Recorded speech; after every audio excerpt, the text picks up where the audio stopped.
2023 was a pretty cool year, and some have said that it's been incredible for games. We've had some absolute bangers come out, like Baldur's Gate 3, Super Mario Bros. Wonder, and Alan Wake finally got a sequel that I'll never play because it's locked behind a horrible storefront that I refuse to put any form of credit card details into. I'd wandered into what looked like a nerd convention on Quaaludes.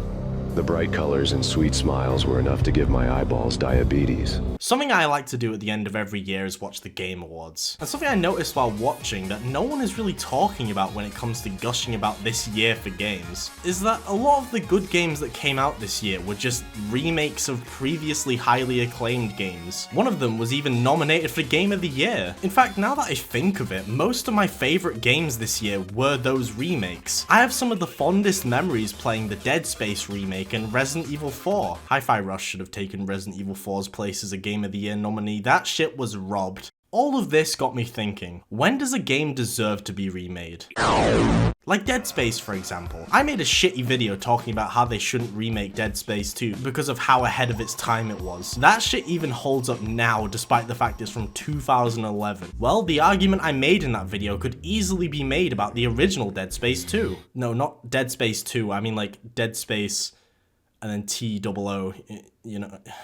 The 2008 original still holds up. It's a game you could easily pick up and play, and enjoy from start to end with not many issues. But the reason why I didn't complain about the remake being made is because of the accessibility of it. If you don't own a PS3 or an Xbox, you can't really play the game. Sure, you could play the PC version, but that port is kind of infamous for being god-awful. They could have just remastered the original and ported to current gen systems, but they decided to build the game from the ground up instead, which was a very bold move. I don't think it really needed a remake though. Now Resident Evil 4 on the other hand, needed a remake. Now let me explain myself here. I'm a huge fan of the 2005 original, like a huge fan. I have images of Leon hung up on my wall. He is my favourite twink in fiction. I love the original game with all my heart, and when they first announced that a Resident Evil 4 remake was in development, I was annoyed. I felt like it was unnecessary because Resident Evil 4 didn't have the same issues as Dead Space. That shit was ported to every single piece of hardware imaginable. Have you guys ever heard of the Zeebo? Because you can play Resident Evil 4 on it. I'm sure it was a huge console seller at the time. Well, see, my opinion has changed quite a lot of whether or not Resident Evil 4 should have had a remake. And honestly, yeah, like I said, it should have been remade. As much as I love the original Resident Evil 4, and I'll defend it till the day I die, it's from 2005, man, and it was one of, if not the first third-person shooter ever made. There's so much outdated shit in the game, like its tank control movement and the fact you can't move while aiming. And hell, you can't even reload without aiming either. Now the game is built around this. Enemies aren't that aggressive, giving you time to stand still awkwardly and shoot them, but Resident Evil 4 Remake takes all the mechanics from games that were inspired by the original and puts it into the remake, modernizing the masterpiece, and Capcom fucking nailed that shit. It's what a remake should be. They also kept in the bingo line. If this game wasn't a remake, it would have been Game of the Year, let's be real here. Remakes should change enough of the game for it to feel like a fresh experience, while also having that familiarity, which is not what The Last of Us Part 1 did. Now personally, I can't complain about how lazy The Last of Us Remake is, considering the fact it's my first ever experience playing it. But it's literally just a one-to-one of the original game. There's no new mechanics that could have improved the game. There's no quality of life improvements.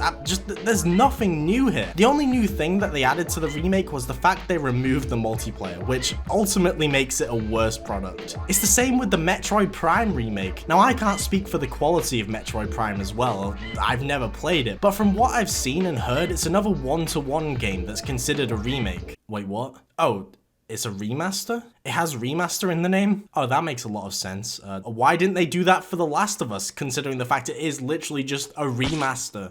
So the ultimate question is, when should a game be remade? Well, it all comes down to the game's age and how it plays and how accessible it is. These three things should always be the main factors as to whether or not a game should be remade. For starters, its age. Remaking a game that's old as fuck is always a good game to remake. Usually they're harder to get access to too, adding to the accessibility, and older games usually play like arse. Like, I'm not gonna sugarcoat that shit. Spyro is an amazing example. A few years ago, the Spyro Reignited trilogy was released, which was a compilation of ground-up remakes of all three Spyro games from the PS1, which, each cost about as much as a kidney nowadays, it was a perfect way to be able to experience the games without harvesting your organs in an updated, accessible way. Not to mention, it will probably be a lot of people's first introduction to the series, creating new fans and reigniting the IP. I'm very proud of that one. Now we just have to wait for Activision to do something with it. Which they won't. Half-Life 1 is another amazing example. Well, if you ignore the fact that you can get the game on Steam for a ridiculously low price. Okay, I guess it doesn't apply here. I just want to talk about Black Mesa because, listen, Black Mesa is an amazing remake, and it's a good example of someone's first experience with Half-Life 1, that person being me. I've never played Half-Life 1, but I played through Black Mesa not too long ago and loved every second of it. It was such a good game. It pushed me to actually finish Half-Life 2 alongside the episode expansions, which had been sitting in my library for years up until that point, ultimately making me a latecomer huffing on that Half-Life 3 copium. I also have Half-Life Alyx just waiting to go in my Steam library. I cannot wait to play that shit. Remaking an older game can be a fine line though, especially if the people remaking it don't care, as sometimes developers just disregard what made the original great and just fucks them up with the remake by making changes that just weren't needed whatsoever. Now this is where I'm gonna rant about Majora's Mask 3D.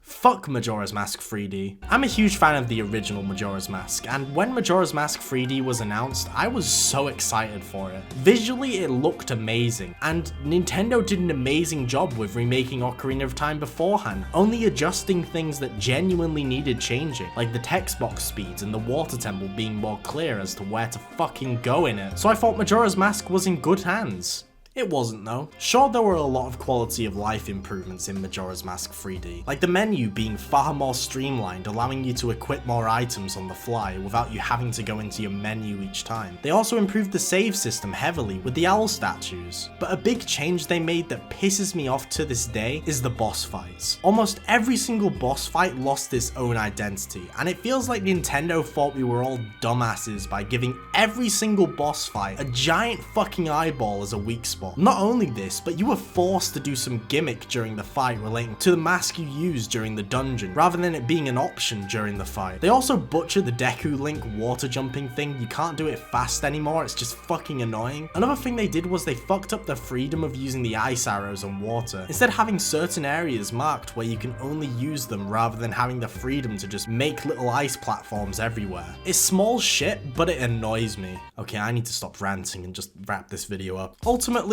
remakes are important. They can bring new life to dormant IPs or just overhaul ancient games that play like absolute shit. Some companies don't see remakes as an opportunity to reignite an old loved IP though. They just see it as a lazy way to re-release the same game again. The Last of Us. It's why the three things I mentioned earlier are incredibly important to whether or not it's worth remaking a game. The game needs to either be old, play like shit due to its age, and not be easy to get your hands on. Unless of course you have a PC that can emulate, which makes the accessibility shit redundant. I do want to say though, the amount of remakes this year have been a bit concerned. It really makes me wonder if companies are just running out of ideas or some shit. Oh wait, I just looked over at my other monitor and saw Hi-Fi Rush in my Steam library. I take back what I said. Also, remake the Ratchet & Clank trilogy. Who the fuck owns a PS3 anymore? Like, I want to play that shit again.